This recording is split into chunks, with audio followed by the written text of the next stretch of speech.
Death is the separation of the soul and physical body. We believe that death entered this world as a consequence of sin and was contrary to God's plans.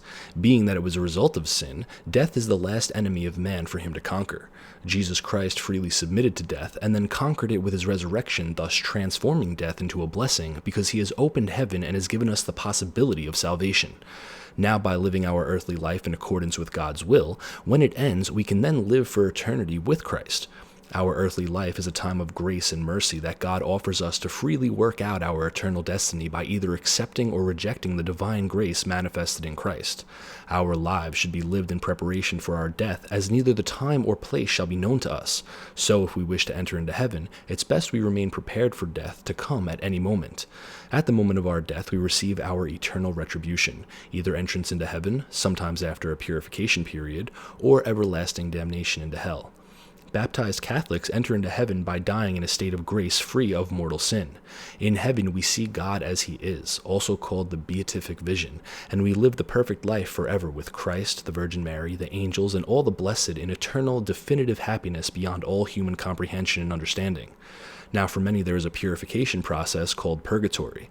This belief is derived from the scriptures of Maccabees, where atonement was made for the dead. Our belief in purgatory is that those who die in the friendship of God, meaning without mortal sin, but are still imperfectly purified due to venial sin, will have a final purification in purgatory to achieve the holiness necessary to enter the joy of heaven. It's important to know that those who go to purgatory are destined for heaven. In contrast, those who die in a state of mortal sin outside of God's friendship will go to hell, which is the eternal state of definitive self-exclusion from communion to God. Going to hell is a choice. By choosing to reject God's will and mercy and choosing not to love him and choosing to remain that way until your death, you choose freely to go to the eternal fires of hell, which in contrast to heaven is suffering and pain beyond all human comprehension forever. This is why it is our responsibility to make use of our free will given to us by God with our eternal destiny always in mind.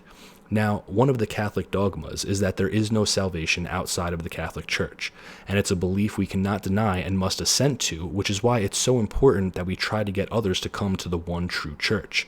Now, of course, there are certain nuances of inculpable ignorance where, in extremely rare circumstances, those not formally members of the church, by no fault of their own, may be saved.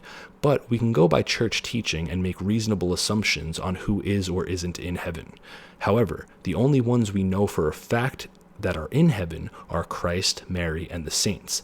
And even if we can reasonably assume that somebody is in hell, we should never celebrate that or be happy that they're in hell.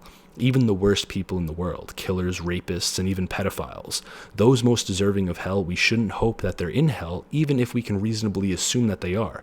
We should instead pray that they repented and ask for the repose of their souls, that by some miracle beyond our understanding, God allowed them to make things right and make their way to heaven. This is because each and every single one of us is deserving of hell, and God does not want anyone, even the worst of us, to go there.